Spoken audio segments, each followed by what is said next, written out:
National stock exchange के data के अनुसार भारत में लगभग 5.4 करोड़ लोग स्टॉक मार्केट में निवेश करते हैं। यानी 135 करोड़ की जनसंख्या में कुल 4 से 5% लोग ही स्टॉक मार्केट में इन्वेस्ट करते हैं। वहीं अमेरिका जैसे देश में टोटल पॉपुलेशन का लगभग 50% लोग स्टॉक मार्केट में इन्वेस्ट करते हैं। स्टॉक मार्केट को लेकर हमारे देश में ढेर सारे मिसकंसेप्शन हैं, जैसे कि स्टॉक मार्केट एक जुआ है, स्टॉक मार्केट में रिस्क ज़्यादा है, पर सही मायनों में ऐसा कुछ भी नहीं है। यहाँ 17 सालों का एनुअल रिटर्न चार्ट है, जैसा कि आप चार्ट में क्लियरली देख सकते हैं कि सबसे वर्स्ट रिटर्न 4% लॉस 2002 में रहा है और सबसे बेस्ट रिटर्न 79.9% 2003 में रहा है। और अगर एवरेज रिटर्न की बात की जाए तो 30% है, जो कि एक बहुत ही अच्छा एवरेज रिटर्न कहा जा सकता है। अगर आप $10,000 को 17 सालों तक 30% के इंटरेस्ट रेट पर इन्वेस्ट करते तो $10,000 17 सालों के बाद $1 मिलियन हो जाता, जो आपके एक्चुअल अमाउंट का रिटर्न अमाउंट 100 गुना होगा। The little book beat the market से आज हम लोग 5 वैल्यूएबल लेसन सीखेंगे जो हमारे इन्वेस्टिंग जर्नी को और बेहतर बनाएगी। जोएल ग्रीनब्लेट एक American academic hedge fund manager, writer और एक वैल्यू इन्वेस्टर हैं। बुक में आर्थर एक सवाल करते हैं कि आप अपने हार्ड अर्निंग मनी की कमाई को कहाँ इन्वेस्ट करना पसंद करेंगे बेटर रिटर्न के लिए। क्या आप तकिए के नीचे दबा कर रखोगे, बैंक में डिपॉजिट करोगे, या फिर किसी बिजनेस में इन्वेस्ट करोगे, और या फिर किसी स्टॉक मार्केट के थ्रू किसी कंपनी में इन्वेस्ट करोगे। आर्थर के अकॉर्डिंग 4th ऑप्शन बेस्ट रहेगा बाकी के 3 ऑप्शन से। आर्थर कहते हैं कि विदाउट आइडिया किसी स्टॉक में इन्वेस्ट करना मतलब जलती हुई माचिस की तीली को लेकर डायनामाइट फैक्ट्री में दौड़ लगाने जैसा है, जो कि एक पागल या बेवकूफ़ आदमी ही ऐसा कर सकता है।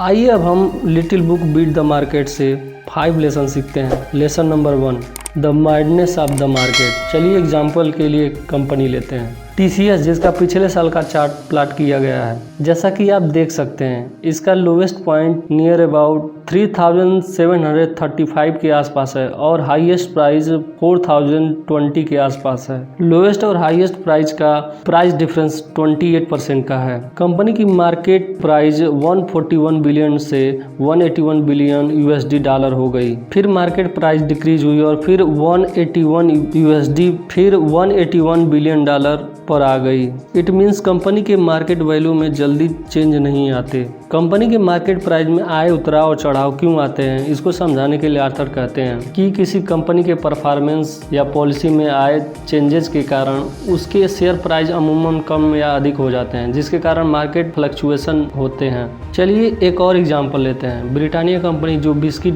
के लिए फेमस है, इसके पिछले ईयर के चार्ट के हिसाब से लोवेस्ट पॉइंट 3,230 के करीब था और हाईएस्ट पॉइंट 4,124 के करीब था। दोनों प्राइस में नियर अबाउट 27% का डिफरेंस है, जो कि एक बड़ा डिफरेंस है। क्या आपको ऐसा लगता है कि पिछले साल कंपनी ने 27% ज़्यादा बिस्किट सेल किया होगा? बिल्कुल नहीं, बल्कि कंपनी के परफॉर्मेंस या पॉलिसी में आए बदलाव के कारण ऐसा हुआ। Lesson number 2, how much a business worth. In fluctuation को देखकर हम आसानी से समझ सकते हैं कि मार्केट हमेशा स्टेबल नहीं रहेगा। इनमें हमेशा 2 टाइप की सिचुएशन रहती है। पहला ग्रिड, जिसकी वजह से मार्केट प्राइस ज़्यादा होता है, और दूसरा फियर, जिसकी वजह से मार्केट प्राइस कम भी हो सकता है। हालांकि रियल प्राइस इन दोनों के बीच में होता है। यानी आसान शब्दों में बात की जाए तो जब शेयर प्राइस निचले स्तर पर है तो शेयर खरीद लेना चाहिए, और जब शेयर प्राइस ऊंचे स्तर पर हो तो शेयर को बेच देना चाहिए, और जब शेयर के दाम आपके मुताबिक न हो तो इंतजार करना चाहिए। बट ये इतना आसान नहीं है। चलिए एक एग्जांपल से समझते हैं। मान लीजिए आपके फ्रेंड ने एक शॉप ओपन की और उसके पिछले साल का प्रॉफिट 5 लाख था, और ऐसा मान लीजिए कि आपको उसमें इन्वेस्ट करने की अपॉर्चुनिटी मिलती है, तो क्या आप अपने फ्रेंड के शॉप में इन्वेस्ट करोगे? फिलहाल कोई भी इंटेलिजेंट इन्वेस्टर सबसे पहले ये सोचेगा दुकान ने पिछले साल कितना प्रॉफिट अर्न किया, इस ईयर उसका प्रॉफिट कितना रहेगा, नेक्स्ट 5 to 10 ईयर्स में कंपनी कितना अर्न करेगी, और आप इस कंपनी को लेकर कितने अश्योर्ड हो कि लॉन्ग टर्म में कंपनी अच्छा परफॉर्मेंस करेगी। ये सब बातें पता करने के बाद ही आपको इस कंपनी में इन्वेस्ट करना चाहिए। Lesson number 3, PE ratio, return on asset, ROA।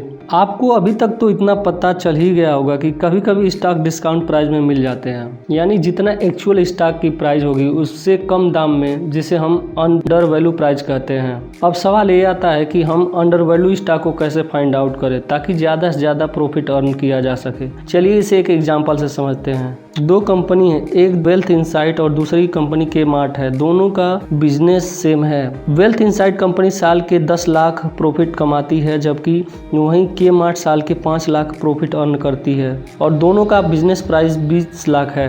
तो आप कौन सी कंपनी में इन्वेस्ट करना पसंद करोगे? क्लियरली आप द वेल्थ इनसाइट कंपनी को चूज करोगे। यहाँ पर आप 100 रुपीज़ इन्वेस्ट कर रहे हो तो आपको 10 रुपीज़ का प्रॉफिट मिल रहा है। वहीं के मार्ट में आप 200 रुपये इन्वेस्ट कर रहे हो तो आपको 10 रुपये का प्रॉफिट मिल रहा है। स्टॉक मार्केट में ये चीज़ें मेजर करने के लिए पीई रेशियो का यूज किया जाता है। पीई रेशियो निकालने के लिए उसके करंट शेयर प्राइस को अर्निंग्स पर शेयर से डिवाइड किया जाता है। वेल्थ इनसाइट का पीई रेशियो 2 है, वहीं के मार्ट कंपनी का पी रेशियो 4 है। आप यहां से एक वैल्यूएबल लेसन ले सकते हैं कि आपको हमेशा इन्वेस्टमेंट करते टाइम कम से कम पीई रेशियो वाले कंपनी को चूज करना चाहिए। आर्थर कहते हैं कि आप हमेशा पीई रेशियो पर डिपेंड नहीं रह सकते, इसके साथ आपको कंपनी का आरओए भी चेक करना चाहिए। चलिए आरओए क्या है समझते हैं। एग्जाम्पल, मान लीजिए वेल्थ इनसाइट कंपनी बिल्ड करने के लिए हमें 50 लाख की जरूरत है, वहीं के मार्ट कंपनी को भी बिल्ड करने के लिए 50 लाख की जरूरत है। Wealth insight company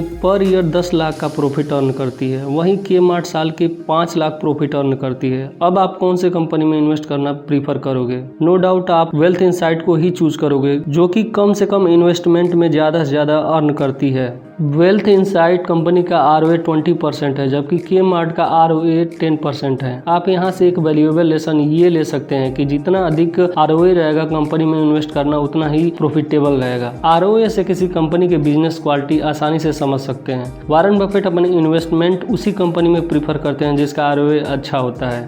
lesson number 4, the magic formula.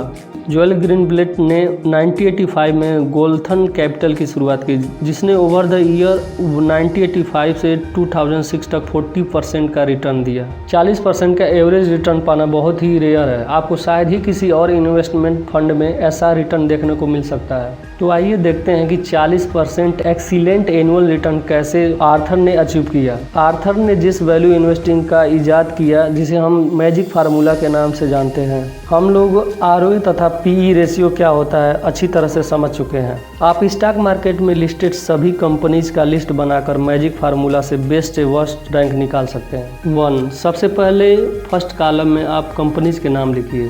2, second column में कंपनी के पीई रेशियो लिखिए। 3, तीसरे कॉलम में अब कंपनीज के रिटर्न ऑन एसेट या आरओए लिखिए। 4, अब सारे कंपनियों के उनके पीई रेशियो और आरओए रैंक को जोड़कर टोटल स्कोर वाले कॉलम में लिखिए। 5, टोटल स्कोर वाले कॉलम में आपको बेस्ट से वर्स्ट रैंक देना है, यानी जिस कंपनी का टोटल स्कोर जितना ही कम होगा वो कंपनी इन्वेस्टमेंट के लिहाज से उतना ही बेस्ट होगी, वहीं जिस कंपनी का टोटल स्कोर जितना ज़्यादा होगा इन्वेस्टमेंट के लिहाज से वो कंपनी उतना ही वर्स्ट होगी।